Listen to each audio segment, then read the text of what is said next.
안녕하세요. 베트남의 조 바나바 선교사입니다.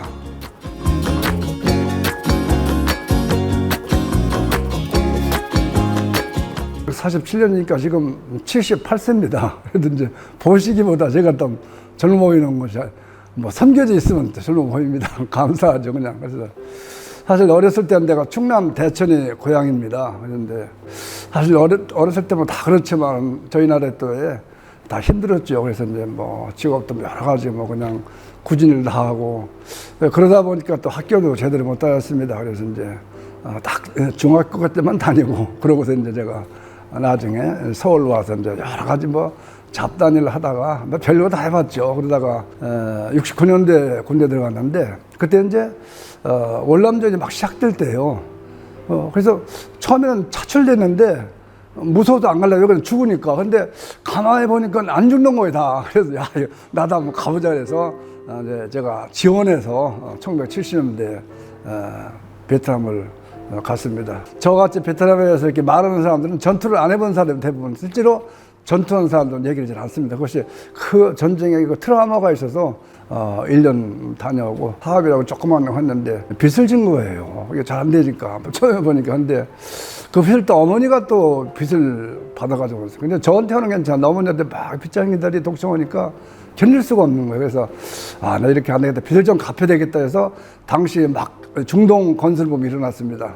근데 나는 기술이 없으니까 일반 노동자로 해서 80년대 그래가지고 중동을 갔습니다. 그래서 중동에 뭐 얼마나 더운지 막 섭씨 50도가 보통 기본입니다. 거기서 1년 동안 노동자 하면 얼마나 힘들었는지 몰라요.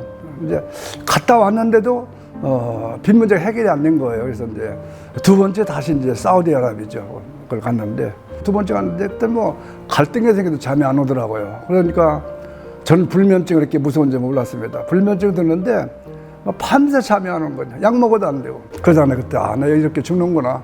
그래서 절망하고 있었습니다. 그게 죽는 때 소화도 안 되죠. 뭐 별명 다 들은 거예요.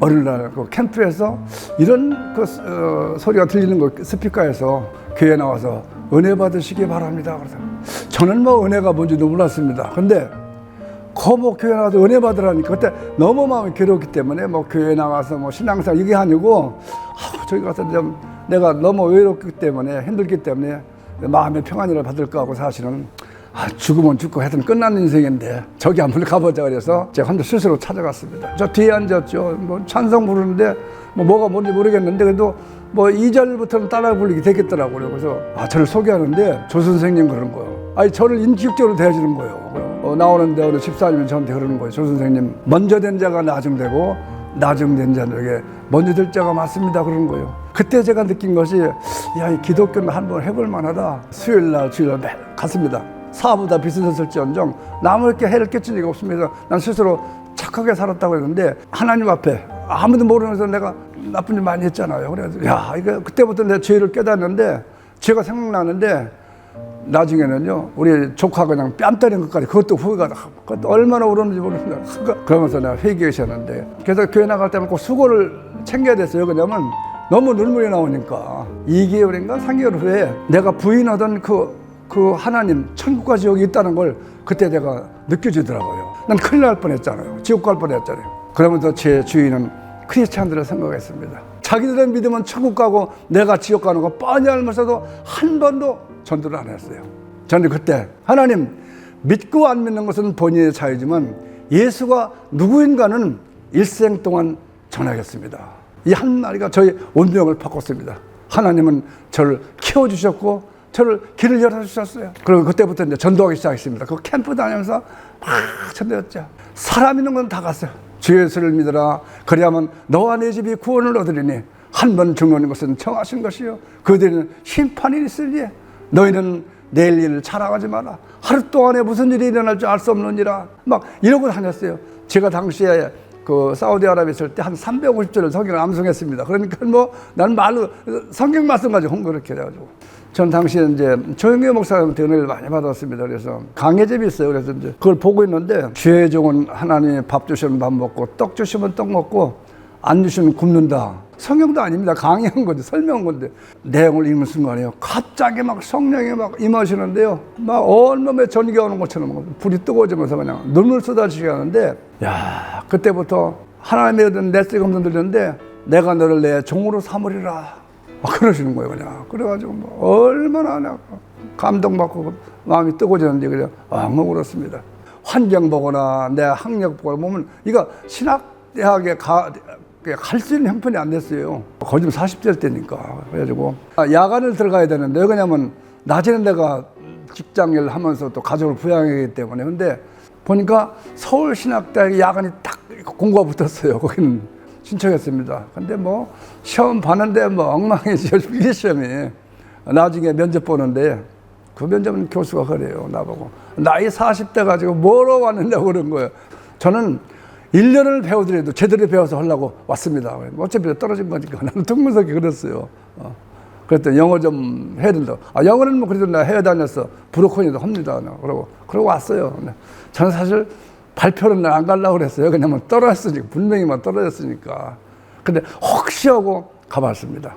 이렇게 서울신대 부천에 가다 보니 이렇게 보니까 제 번호표가 있는 거예요. 많이 울었어요. 하나님 저를 붙여주셨군요. 그 학교 들어가서 기도실이 있는데 그때 그런 기도했습니다. 하나님 너무 감사합니다. 제가 이 신학교를 졸업하게 되면은 아무도 가지 않는 농촌이나 어촌 가겠습니다. 서원에서 너무 고마워서 그랬어요. 신학교 졸업하고 선교 지향적인 목회를 하려고 했어요. 왜냐면 저는 나이가 있고 그러니까. 졸업하기 한 3개월 전인가 교회에서 기도하고 있는데 갑자기 그런 생각이 들고요. 내가 먼저 가라는 거예요. 아니, 나는 사람들을 이렇게 선교 지향적인 목회하려고 해서 청년들을 불러서 그냥 선교사 보내고 노후까지 책임지려고 그랬어요. 근데 내가 먼저 가라는 거예요. 목회자는 그런 꿈이 있잖아요. 목회를 잘 해가지고 하는 그런 부흥시키는 그런 꿈이 있어요. 그런데 선교사는 어딘지 모르겠지만 후진국 와서 일생 동안 현지 사람들 살 생각하니까요. 야, 이건 뭐 첫 번째 그 신학교 갈 때는 아무것도 아닌 거 그냥 너무 그냥.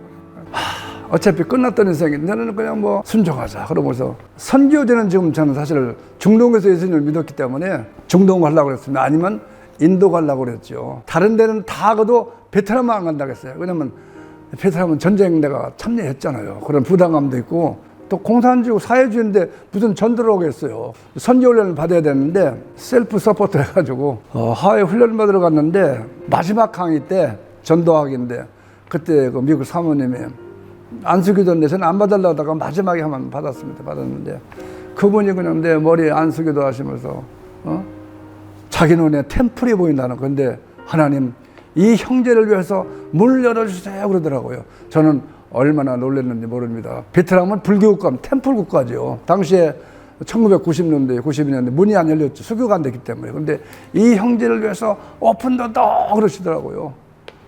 난 나중에 제가 그 강사하고 스태프 때 물어봤어요. 그분이 혹시 내에 대한 정보를 알으니까 아무것도 몰랐대요. 하나님께서는 감동을 했다고 하더라고요. 훈련이 끝나는 시간인데 그해 12월 20일 날 수교 가는 거예요. 그러니 뭐 하나님의 섭리는 놀라운 겁니다. 그냥 문 닫혀놓고 수교. 그래서 제가 1992년 2월 달에 졸업하고 4월 달에 출발해서 내가 선교훈련 받으라고. 그리고 이 92년 12월 20일 날 수교되자마자 그 다음에 한국에 들어와서 1993년 2월 8일 날 그냥 떠났습니다. 근데 나는 당시에 45살이었네. 우리 교단에서는 40살 이상은 선교사가 안 받습니다. 그건 나이 제한이 있기 때문에. 그리고 뭐 후원도 없고 그러니까. 셀프 서포트 해가지고 가자. 그래서 근데 후원, 내가 하여튼 모교에서 좀 안 됐던지, 그래서 좀 개교대에서 조금 후원을 좀 했어요. 조금 했는데. 하여튼, 그걸 가지고 제가, 결국은, 베트남에 들어왔습니다. 태국에서 비행기를 타고 호치민 들어오는데, 정글 보기 시작하는데, 23년 전에 나는 하나님도 모르고, 아무도 모르는 탕자 같은 사람이에요. 총을 들고 왔어요. 근데 그 인생을 변화시키셔서 23년 후에 하나님 알게 하시고 그 총을 잡았던 그 손에 복음을 들려서 다시 보내주신 거예요. 난 너무나 난 감사하고 감격해서 그렇습니다. 하나님이 허락하신 기간 동안에 최선을 다해서 하겠습니다. 그래서 제가 호치민에 들어왔습니다. 사역에 들어왔습니다. 제가 23년 만에 왔잖아요. 그런데 보니까 23년 전에 똑같은 거 하나도 안 변했어요. 그냥 너무 더럽고 그래가지고. 당시에 이제 우리 교단에서 무슬림과 공산주의 선교를 위해서 그런 NGO 단체를 조직했습니다. 제가 이제 1호 선교사로 지부장으로 받아가지고 왔어요. 근데 신분을 밝혔는데 밝힐 게 없으니까 NGO 온다고 그러라고 일부러. 그렇게 지났는데 어느 날 제 안 베트남 그 형제가 크리스찬이죠. 자기 동네가 너무 힘들으니까 한번 가보자고, 어렵게 산다고. 어디나 메콩델타로. 그래서, 한번 가보자는 거야, 저거. 조그만 섬인데, 그냥 메콩강물 그 흙탕물을 먹고 사는 거예요.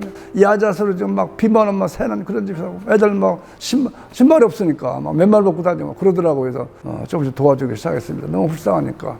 전략적으로 좀 해야 되겠다 그런 생각하고서 지역 지도자들한테 여기 유치원이 없는데 보니 애들 아무것도 못 다니는데 근데 유치원을 세울 수 있도록 허가를 해달라고 했어요. 한 2개월 후에 유치원 허락이 됐어요. 사랑의 유치원 해가지고 1995년도 9월 달에 시작을 했습니다. 그 사랑의 유치원이 NGO뿐이 아닙니다. 지금까지 제가 한 모든 선교사에게 그 유치원이 없고 NGO가 없었으면 제가 못 들 거예요. 제가 베트남 정보사이기 때문에 제가 종교활동을 알기 때문에 저는 몇 번 추방당할 뻔했습니다. 그러나 내가 NGO 사역이기 때문에 조언을 한다고 해서 저를 눈 감아 준 겁니다. 제가 이제 선교사로 들어오면서 세 가지 또 마음에 결심을 했어요. 내가 코리안 커뮤니티는 가지 말아야 되겠다. 왜냐면 선교사이기 때문에 가능하면 현지인들 만나겠다. 나 지금도 잘 안 만납니다. 그 다음에 내가 홍보하지 말아야겠다. 사실 선교사 홍보해야 됩니다. 근데 그렇게 하기가 싫었어요. 그래서 하나님이 해주시면 하는 거고 내가는 않겠다 했는데 제가 홍보를 했으면 얼마나 했겠습니까? 근데 하나님이 홍보해 주시니까 전 주민들이 다 볼 수 있더라고. 신문에 하는 거. 영자신문, 일간신문에 하는 거. 마지막에 저는 모금하지 않겠다 했습니다. 그냥 모금도 해야 돼, 선교사가. 근데 저는 처음부터 하나님 밥 주시면 밥 먹고, 떡 주시면 떡 먹고, 안 주시면 굶는다는 그 말씀에 헌신했기 때문에 지금까지 너무 감사한 거. 20년 NGO를 30년 했지만 내가 모금 안 했어도 재정 때문에 못한 거 없습니다. 다 해줬고, 그냥. 얼마나, 학교다, 별걸 다 했습니다. 그냥 병원선도 짓고요, 학교도 초등학교 짓고, 유치원도 얼마나 많이 짓는지 모릅니다. 전 처음에 내가 베트남에 들어갈 때 한 가지는 들고 왔어요. 뭐냐면 전도벌 영어 교재를 가져왔습니다. 그래서 처음에 그 현지인 두 사람 가르쳤는데 나중에 보니까 이 젊은 청년들이 또 오기 시작하는데 이렇게 소문 듣고 오는 거예요. 제가 훈련시켜달라고 해서 그 사람들 훈련했는데 그 사람들이 오늘날 선교교회 초창기 멤버들입니다. 배우고 나서 전도하면 막 그냥 통역사 하시고 막 병든 자 일어나고 막 그러니까요. 엄청난 자기들 막 세례주고 막 그랬어요. 그죠? 그때부터 이제 목회자 훈련을 시작했어요. 처음에. 나중에 신학교 됐지만 그 훈련 받고 나서 그들이 전도하고 그래도 보면 지금까지도 그렇게 계속 하고 있습니다. 이건 제 경우입니다. 그래서 제가 이제 그 요한복음 15장에 보면 포도나무 비율이 있어요. 그래서 붙어 있지 않냐면 스스로 열매를 맺을 수 없나니. 그래서 근데 스스로 열매를 맺을 수 없다는 거예요. 이건 하나님의 열 맺겠다는 그런 얘기거든요. 요한복음 1장 1절 그런 말씀이었어요. 태초에 말씀이 계시니라. 이 말씀이 하나님과 함께 계셨으니 이 말씀은 곧 하나님이시니라.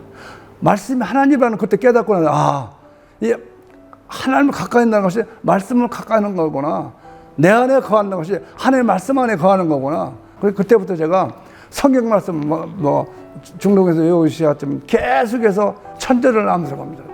은혜 받기는요, 사도 바울이 무슨 의도적으로 한 일 없어요. 성령의 감동을 받아가지고 하다 보니까 전략적이 된 거죠. 나는 의도적으로 안 했는데 똑같이 빵과 복음, NGO 사역은 지금도 하고 있고, 그리고 그걸 통해서 전도하고 교계책을 쓰는. 그래서 전략적으로 된 겁니다. 하나님의 말씀에 순종해서 하다 보니까 그렇게 된 거예요. 제가 2017년에 은퇴했습니다. 근데 은퇴하고 나서 제일 좀 갈등 느끼는 게 이제 우선 선교부에다 끊기는 거예요. 끊기고. 군인들에게 탄약이라고 하더라고요. 탄약이 끊기니까. 그래서 다행히 저는 많이 줄었죠. 그러나 한 군데도 끊기잖아요. 후원교가 4군데 있었는데 지금까지도 계속 기도해주고 있는데 소명을 받고 여기까지 왔는데 사람에게 손돌리지 않고 하나님께 간구할 수 있게 해주시고 그리고 사람 의지하지 않고 모든 것을 공급해 주시는 전능하신 하나님만 의지할 수 있겠다고 매일 지금도 그렇게 기도합니다. 근데 어느 분이 이제 그런 얘기더라고요. 은퇴 어떻게 했냐고. 은퇴 아무것도 없고 내가 은퇴 우리 선교사들은 이렇게 은퇴 적금 찍게 되기 때문에 많이 없으면 조금 받아봐요. 조금 받는데 아이고 저 선교사는 개털이네 그러더라고. 그래가지고 맞다 난 개털이다. 최후 승자는 하나님 앞에 섰을 때 그때 웃는 자다. 지금 개털이지만 언젠가 내가 선한 싸움을 싸우고 나의 달려갈 길을 마치고 믿음을 지켰으니 이제후로는 나를 위해서 의의 멜리곤에 예비되었으므로 나뿐 아니라 주의 나타나심을 사모하는 모든 제 개니라. 지금은 개털이지만 언젠가 주 앞에 멸류관 받을 날이 있다. 언젠가는 웃을 날이 있다. 우리 조금만 참자. 그러고 우리 집사람 그러고서요 같이 또 이렇게 오히려 스스로 위로받은 그런 기억이 있습니다. 저는 마지막으로 우리 선교사들에게 이런 말씀을 하고 싶습니다. 하나님이 다 해주십니다. 하나님 도와주십니다. 하나님은 살아계신 거예요. 저도 그런 말씀을 해요. Totally commit to the Lord. 전적으로 모든 것을 주 앞에 맡기고 헌신해라. 그런 부탁을 드리고 싶습니다.